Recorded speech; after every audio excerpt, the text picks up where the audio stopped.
छठा देखो वक्र, ये क्या एनसीईआरटी में एग्जाम्पल है और इम्पोर्टेंट तो है ही, काफी एग्जाम में आया हुआ भी है। क्वेश्चन नंबर देखो, क्वेश्चन नंबर 6 है अपने विविध का। ये दे रखा है आपको, वक्र दे रखा है y बराबर cos x प्लस का y बराबर cos x प्लस का y वक्र का समीकरण है। x बिलोंग कर रहा है -2 और 2 का बड़ा ब्रैकेट, इसके बाद पांचवा कराएंगे फिर कि स्पर्श रेखा के समीकरण ज्ञात करो।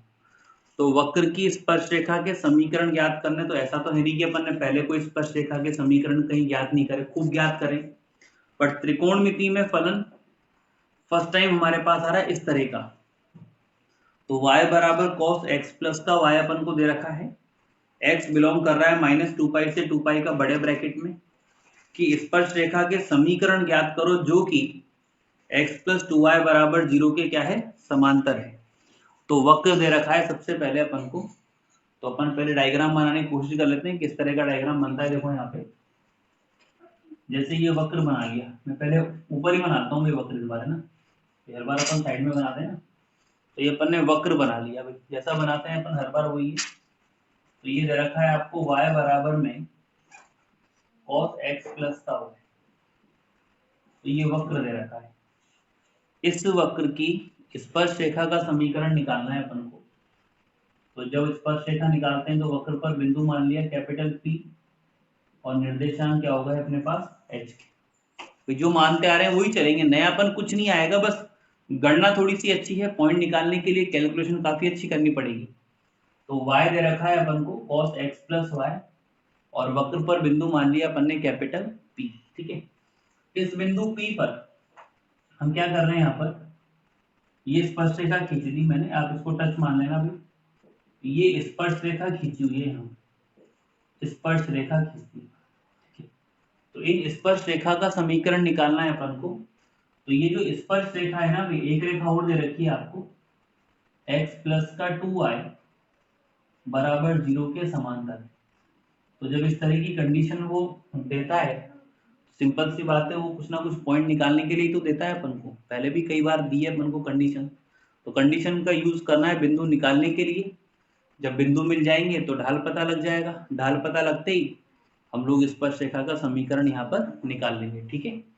तो स्टार्ट कर लेते हैं गणना। तो देखो यहाँ क्या दे रखा है आपको, वक्र का समीकरण दे रखा है, वक्र का समीकरण। सबसे पहले हमारा कंसेप्ट क्या होता है कि सबसे पहले अपन वक्र का समीकरण लिखते हैं, फिर उस पर बिंदु मानते हैं, फिर अपन अवकलन करके dy बाय dx निकालते हैं, फिर बिंदु पर अपन स्पर्श रेखा का ढाल निकालते हैं। अब स्पर्श रेखा अगर इसके समांतर है तो इन दोनों रेखाओं के ढाल एक दूसरे के क्या आ जाएंगे, यहाँ पे बराबर आ जाएंगे। ऐसा हम लोगों ने पहले भी कई बार किया हुआ है, अभी भी हम लोग यही करेंगे। तो यहाँ पे वक्र का समीकरण हम लोगों को यहाँ पर दिया हुआ है, ये दे रखा है आपको y बराबर में cos और x प्लस का y है, और यहाँ कंडीशन ये दे रखी उसने कि यार x बिलोंग करेगा -2 से 2 का बड़ा ब्रैकेट। अब देखो थोड़ा सा हमारे में और इसमें फर्क क्या है कि जो बुक में जो एग्जाम्पल होते हैं ना, उसमें बिंदु h के मान करके नहीं करते हैं, वो डायरेक्ट x y मान लेते हैं। तो उसके हिसाब से जो बिंदु मिलेंगे उसमें x का मान -2 से 2 के बड़े ब्रैकेट में आना चाहिए। हम क्या करते हैं, अपन x की जगह हमारा क्या माना हुआ है h, तो हमारे पास यहाँ पे x की जगह पे क्या लेके चलेंगे अपन, यहाँ पर h लेके चलेंगे, ठीक है। तो जो अपना तरीका है वो अपन कर लेते हैं, स्टार्ट करते हैं अपन। तो वक्र का समीकरण मान लिया साहब, अब अपन बिंदु मान लेते हैं। तो माना वक्र पर माना कैपिटल P ब्रैकेट में x के वक्र पर स्थित एक बिंदु है, वक्र पर स्थित एक बिंदु है, तब ये संतुष्ट करेगा ना एक को, तो समीकरण नंबर 1 से। तो समीकरण 1 से क्या होगा, यहाँ पे y की जगह पे तो अपन k लिख देंगे, और यहाँ पे ये cos आ जाएगा, x की जगह पे कितना आ जाएगा h, और y की जगह पे कितना आ जाएगा k। ये समीकरण नंबर कितना हो गया। अब यहाँ पे हम अपना थोड़ा सा क्लियर कर दें इस टॉपिक को। कि भाई हम जो यहाँ पर h मान रहे हैं ना वही वास्तव में x है। तो यहाँ लिख देता हूँ कि भाई यहाँ पे जो h मिलेगा ना वो -2π से और 2π का बड़ा ब्रैकेट ही रहेगा हमारे लिए, क्योंकि हम स्पर्श बिंदु h के मानते हैं, बुक वाला xy मानता है, तो अपने में थोड़ा वहां पे फर्क आएगा, तो इसलिए अपन ऐसा कर लिया। फिर क्या करते हैं अपन, समीकरण 1 का अवकलन करते हैं। तो समीकरण 1 का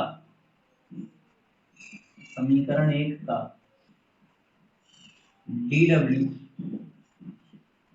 rt x, तो y का करोगे आप यहाँ पे तो dy बाय dx आएगा, बराबर cos का करोगे तो माइनस का साइन और x प्लस वाई, x का करोगे तो 1 और y का करोगे तो बेटा कितना आएगा यहाँ पे dx आएगा, ठीक है ना।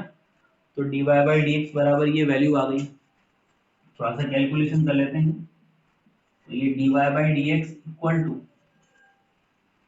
ये माइनस अंदर जाएगा तो माइनस का साइन x प्लस का y है और माइनस का sign x plus y into d y by d x. I think यहाँ तक दिख रहा होगा ना, d y by d x, ठीक है।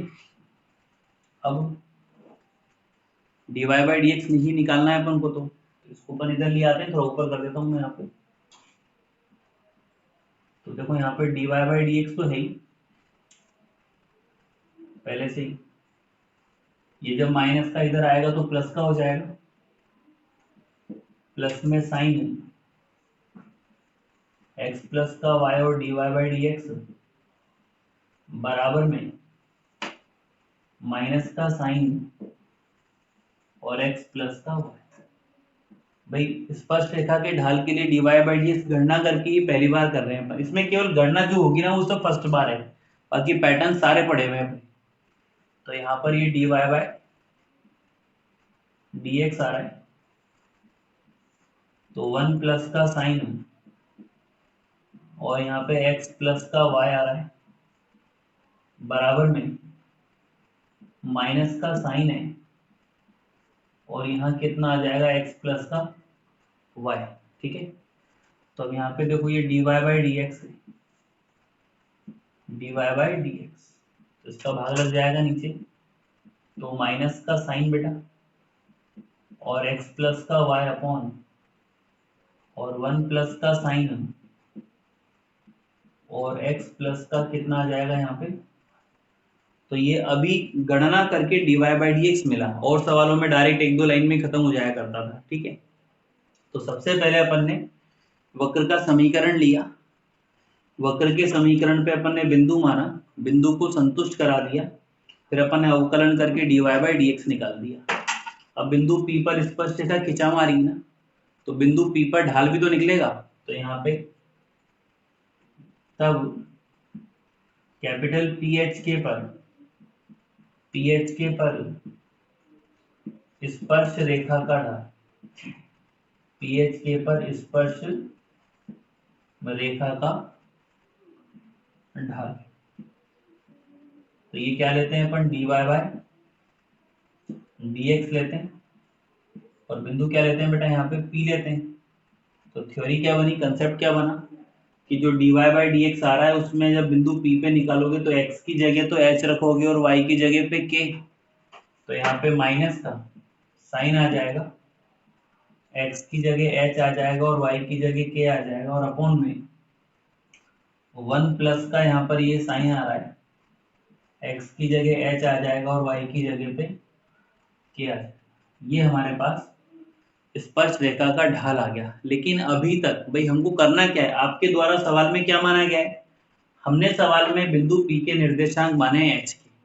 अब ऐसा थोड़ी होता है कि जो हम मानेंगे वही आंसर आएगा ऐसे बोर्ड में, अगर ऐसे बोर्ड में आंसर आने लग गया तो फिर तो मजा ही आ जाएगा अपन को, है ना। तो ऐसा काम नहीं है, यहाँ पर h और k दो मान ज्ञात करने के लिए कम से कम दो समीकरण का पता होना जरूरी है, मतलब दो कंडीशन आनी चाहिए। तो एक समीकरण तो समीकरण 2 हर सवाल में आती है, एक सवाल की बात और है सिर्फ अपन को, तो वो एक मतलब एक कंडीशन की बात और है, तो वो कंडीशन कहाँ से आएगी, कंडीशन दी हुई है कि स्पर्श रेखा जो है वो x प्लस 2y बराबर 0 के समांतर है। अब जब स्पर्श रेखा इस रेखा के समांतर है तो आपको नोट लिखवाया गया हुआ है पहले कि जब भी दो रेखाएं एक दूसरे के समांतर होती तो दोनों के ढाल या प्रवणता कहो या झुकाव कहो वो एक दूसरे के बराबर होते हैं। ठीक है, तो यहाँ पे प्रश्नानुसार आएगा, अकॉर्डिंग टू क्वेश्चन आएगा यहाँ पे कि भाई अकॉर्डिंग टू क्वेश्चन क्या है कि बिंदु PHK पर जो स्पर्श रेखा है ना, यहाँ पे PHK पर स्पर्श रेखा ये समांतर है रेखा x प्लस 2y बराबर 0।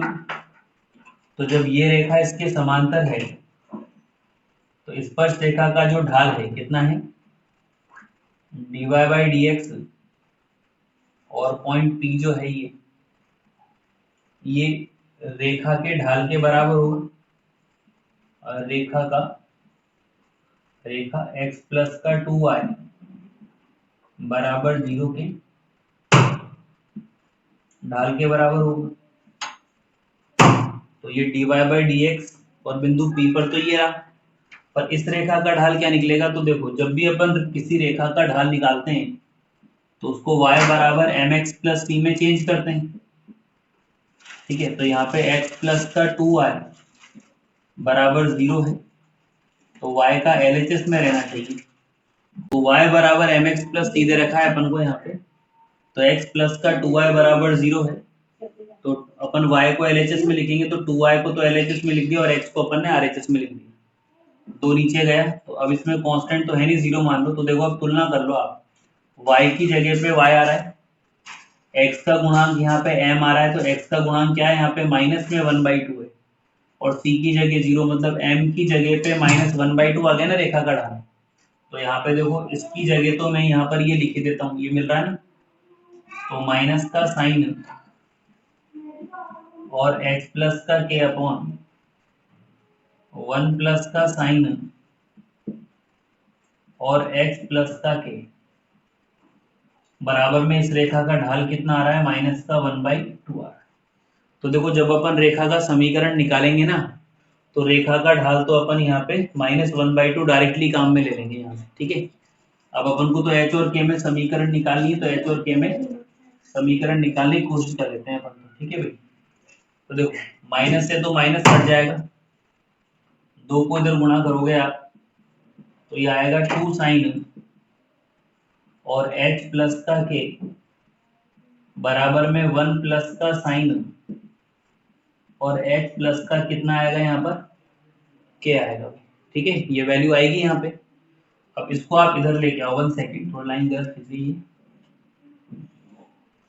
इसको इधर लेके आएंगे अपन। तो देखो यहाँ पे मैं दिखना बंद हो जाऊंगा भाई थोड़ी देर, है ना, और भी मेरे दिखने से मतलब भी क्या है, देखो ये 2 आ गया और साइन h प्लस का k है यहाँ पे, ये वैल्यू इधर आएगी तो माइनस का 1 हो जाएगी और बराबर में कितना आ रहा है यहाँ पे 1 आ रहा है, बराबर में कितना आ रहा है यहाँ पे 1 आ रहा है। ठीक है, अब सॉरी 1 को मत लाओ इधर, साइन को ले आओ इधर, सॉरी बेटा, ये साइन इधर आएगा तो माइनस का साइन आ जाएगा और h प्लस का k आ जाएगा, बराबर ये कितना है यहाँ पे 1, पानी के रिफ्लेक्शन के कारण गड़बड़ हो गई।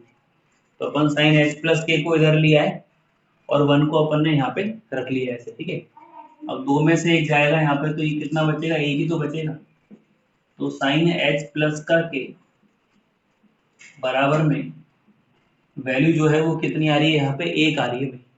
अब देखो यहाँ पे गणना निकलेगी कैसे, गणना करेंगे कैसे, बिंदु निकलेगा कैसे। यहाँ पे आपको x की वैल्यू माइनस 2 से 2 दे दिया, मतलब कुल मिलाकर अगर अपन अपने चतुर्थांश की बात करें तो 0 से 2 तो ऐसे रोटेट करने पे होता है और माइनस 2 उल्टा रोटेट करने पे होगा, दिशा बदल जाएगी। तो कुल मिला के चारों चतुर्थांश ही प्रयोग में आ रहे हैं, चारों चतुर्थांश ही प्रयोग में आ रहे हैं। तो अभी तक जब भी अपन ने चारों चतुर्थांश प्रयोग में लाए हैं तो अपन उनका व्यापक या अपन ने प्रमेय का प्रयोग करा है, तो हम प्रमेय का ही प्रयोग करेंगे यहाँ पे। ठीक है, डायरेक्टली नहीं लिखेंगे क्योंकि एक ही बिंदु नहीं मिलेगा। अब देखो यहाँ पे ये साइन आ रहा है, अब देखो जो भी इंपॉर्टेंट पोर्शन है ना उसका वो यहीं से चालू होता है भाई, ये तो कैलकुलेशन से आ जाता है सब भाई, dy/dx गणना करके पहले भी अवकलन में खूब करें, अभी भी खूब करें, ये भी साइन भी आ गया। अब ये जो h और k के मान निकालना है ना, सिर्फ और सिर्फ यही इंपॉर्टेंट है, बाकी और कोई दिक्कत वाली बात नहीं है।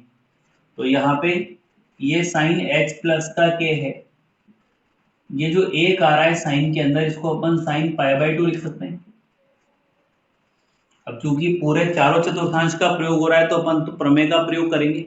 तो प्रमेय क्या है, देखो वापस से 11th क्लास का थर्ड चैप्टर आ रहा है बीच बीच में, तो हर बार आएगा भी जब भी त्रिकोणमिति आएगी। हाँ बोलो।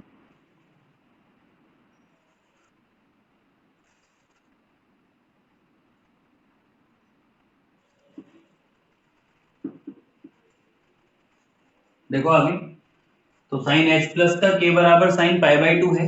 अब थ्योरी क्या है यहाँ पे देखो, ये आपने 11th में थ्योरम पढ़ी हुई है। अब इसको क्या है, जूम कर लिया करो इसको ना ऐसे।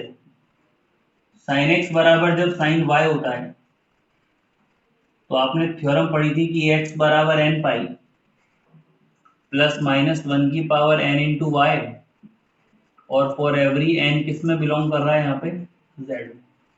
ये ऐसा हम लोगों ने पहले पढ़ा हुआ है, ठीक है। जैसे मैं ये टॉपिक समझा रहा हूँ, मैं कह रहा हूँ कि इंपॉर्टेंट है, तो आप इसको क्या जूम कर लिया करो, है ना।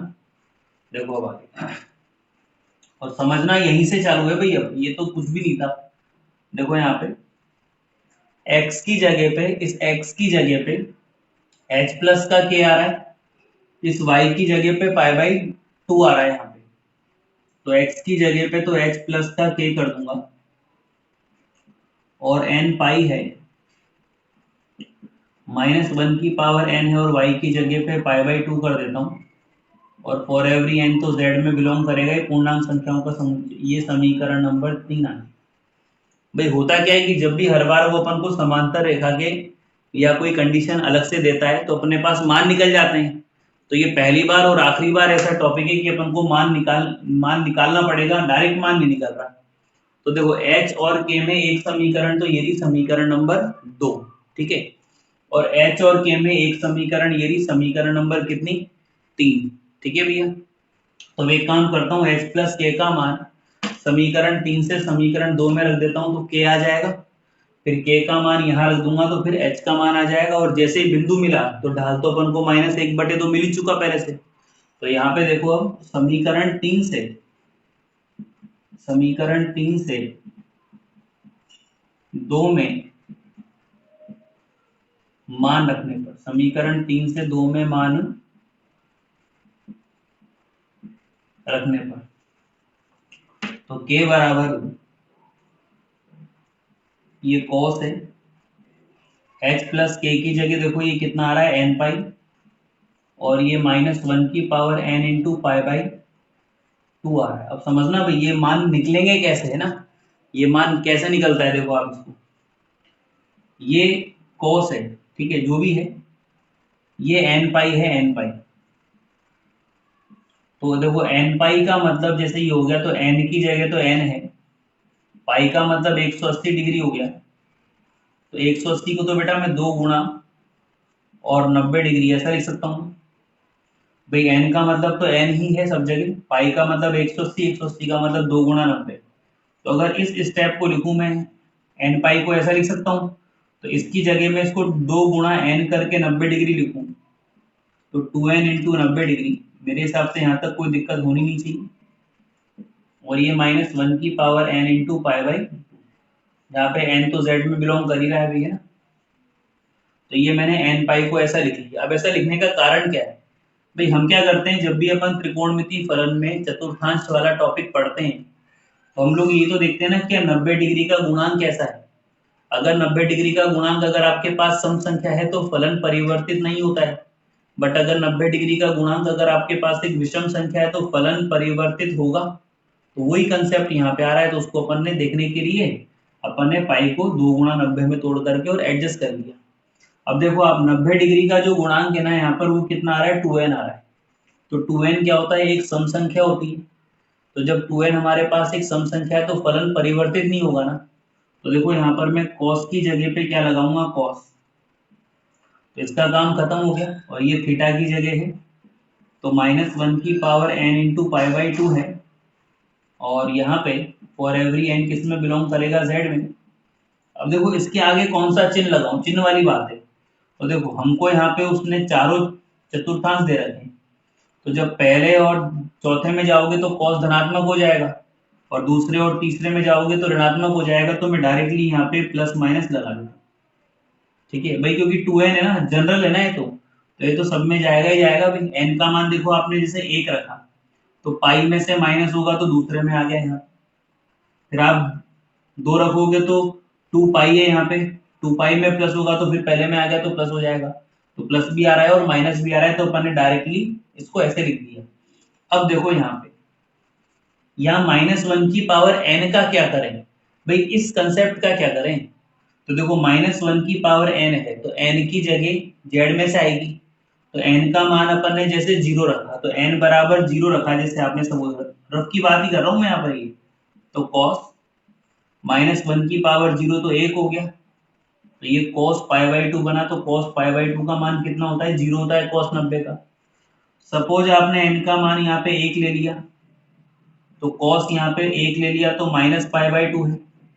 अब cos का माइनस वैसे भी बाहर आकर के क्या होता है, प्लस होता है।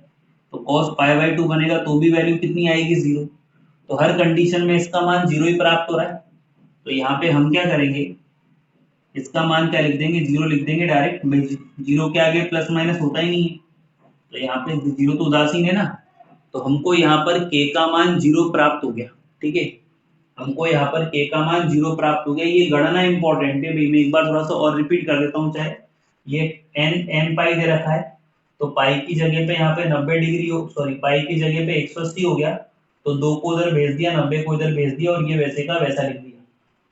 90 डिग्री का गुणांक एक सम संख्या है, तो फलन परिवर्तित नहीं होता है त्रिकोणमिति। cos की जगह cos आ गया, और ये थीटा की जगह था तो वैसे का वैसा लिख दिया। अब यहाँ पर ये प्लस माइनस कैसे लगाया, हमको कंडीशन दे रखी है कि भाई -2 पाई से 2 पाई तक के चारों चतुर्थांश में उसको घूमेगा वो, तो प्लस माइनस आएगा ही सही। और आप नी भी लगाओ तो भी cos π/2 की वैल्यू वैसे भी कितनी आ रही है, 0, बट आप लगा के चलो, ठीक है। तो k की वैल्यू तो हमारे पास कितनी आ गई, 0 आ गई। अब h की वैल्यू अपन को और निकालनी है। तो देखो k की वैल्यू अगर मान लो मैं 0 यहाँ पे रख दूं, तो h अपन को डायरेक्टली मिल जाएगा। तो k का मान अपन समीकरण नंबर कहाँ रखने वाले हैं, 3 के अंदर यहाँ पर रखने वाले हैं। तो जो मैं गणना कर रहा हूँ वो इस तरफ कर रहा हूँ इसकी ना, चित्र वित्र तो सब मिटाई देता हूँ, कोई मतलब है ही नहीं। बस आप h का मान ध्यान रख लेना, -2 पाई से 2 पाई की तरफ है भाई, ठीक है ना। देखो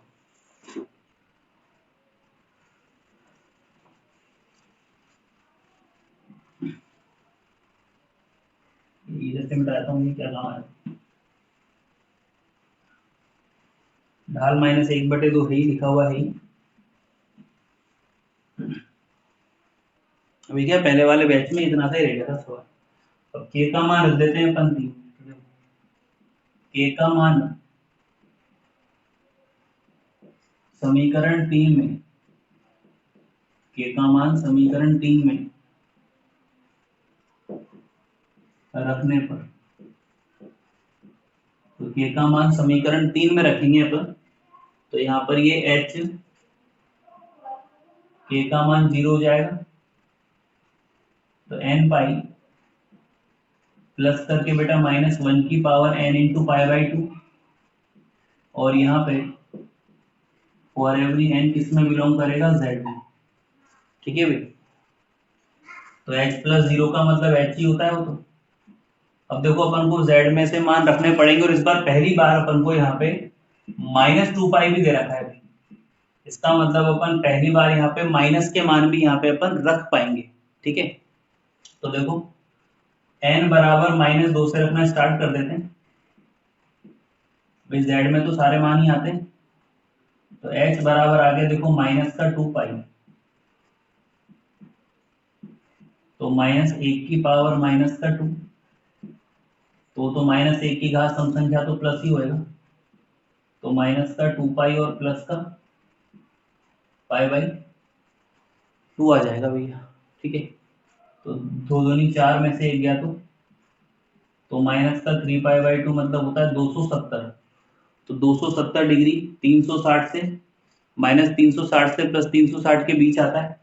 इसका मतलब ये वाला जो मान है ये किस में बिलोंग करेगा, -2π से +2π के अंदर बिलोंग करेगा। आप -3 भी रख सकते हो, ऐसा कुछ मना नहीं है। जैसे मान लो मैं -3 रख के बताऊं तो माइनस का 3π है, -3 विषम में तो माइनस रहेगा, तो देखो आप 3 दूनी 6 में से 1 गया तो माइनस का 7π/2 बनेगा।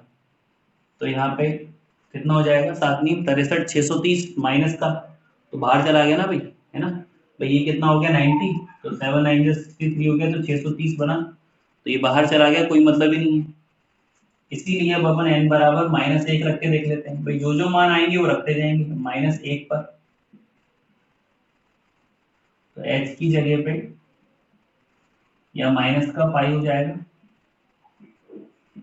-1 की पावर ये -1 है और π/2, तो -π और -1 की घात विषम संख्या तो माइनस ही होता है, तो -π/2, तो 2 एकम 2 में से 1, तो वापस से माइनस का 3π/2, तो -3π/2 पहले मिला, वापस से माइनस का 3π/2 मिल गया। तो एक बार मिलो चाहे 2 बार मिलो चाहे 3 बार मिलो, बिंदु तो एक ही काउंट होगा। अब n बराबर अपन 0 रख लेते हैं, तो जितने बिंदु मिलेंगे उतनी सरल रेखा निकलती जाएगी। तो n बराबर कितना आ रहा है, यहाँ पे 0 आ रहा है, तो यहाँ पे h बराबर n की जगह 0 करोगे तो 0 हो जाएगा, और -1 की पावर 0 1 हो जाता है, तो ये कितना आ जाएगा π/2, तो ये भी बिलोंग करेगा भाई। तो अभी तक अपने पास 2 बिंदु तो आ गए। अब अपन एक बार 1 रख लेते हैं और एक बार 2 रख लेते हैं भाई, अभी तक तो माइनस में रखे ना मान। तो यहाँ पे n बराबर 1 पर, तो यहाँ पे n की जगह 1 रखेंगे, तो प्लस -1 की पावर 1 और ये π/2 आ रहा है, तो यहाँ पे पाई माइनस का π/2 करोगे तो 180 में से 90 जाएगा तब भी 180 बनेगा। ये तो दो दो बिंदु एक है ना, रिपीट होने लगे वापस से, तो -2π से 2π आएगा, ठीक है। तो बेटा जब तक मना नहीं होगी, जब तक बिंदु निकालने ही पड़ेंगे, क्योंकि जनरल है तो n वाला मान है, अपन ने उच्चतम न्यूनतम में भी तो करें। तो अब n बराबर कितना आ जाएगा यहाँ पे 2 पर, तो n बराबर 2 ले लेते हैं, तो n की जगह 2 रखोगे आप तो 2π और -1 की पावर 2 और π/2, तो ये प्लस हो जाएगा, तो 2π प्लस का π/2 है, तो 2 दूनी 4 और 1 5, तो 5π/2 450 डिग्री, तो 450 तो बिलोंग नहीं करता भाई। इसका मतलब यहाँ पे अपन को h के 2 मान प्राप्त होंगे, एक तो माइनस का 3π/2 और एक कितना हो गया π/2, तो स्पर्श बिंदु अपन को पता चल गया यहाँ पे। तो तब यहाँ 2 स्पर्श बिंदु विद्यमान होंगे, तब यहाँ 2 स्पर्श बिंदु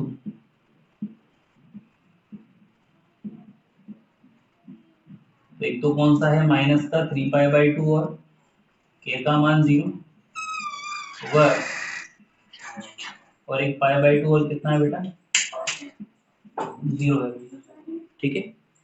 ये 2 बिंदु आ गए, तो अभी तक तो अपन बिंदु पे पहुंचे, ठीक है ना। ये मेजर में आता है, देखो आता है, तो बाकी उम्मीद बहुत कम होती है, इतना बड़ा सवाल मुश्किल से देता है वो। तो अब यहाँ पे अब स्पर्श रेखा का समीकरण निकालना है, बस खत्म सवाल। आवाज नहीं करे कोई भी, हाँ बेटा, हाँ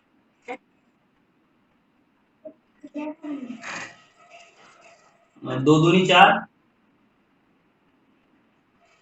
-2 पर, देखो माइनस का 2π तो -2π है ही।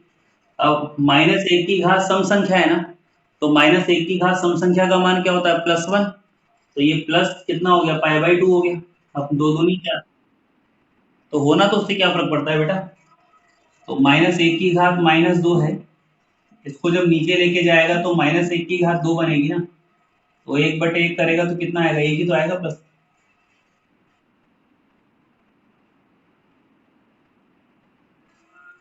माइनस बाहर लेके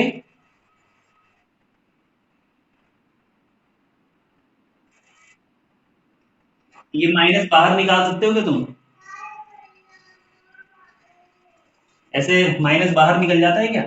जब ये माइनस बाहर निकलेगा तो इसकी घात भी -2 लगानी पड़ेगी, तो इसकी घात भी -2 लगानी पड़ेगी। यहाँ पे जो गणना हो रही है ये 1 के लिए थोड़ी गणना हो रही है, ये तो माइनस के लिए हो रही है गणना। 1 की घात तो आप अनंत को छोड़ करके कितनी भी कर लो 1 ही आएगा। नहीं नहीं भैया, ऐसे नहीं सोचना पड़ता ना बेटा, ऐसे सोचेगा तो 12th के से दिक्कत आएगी ना फिर।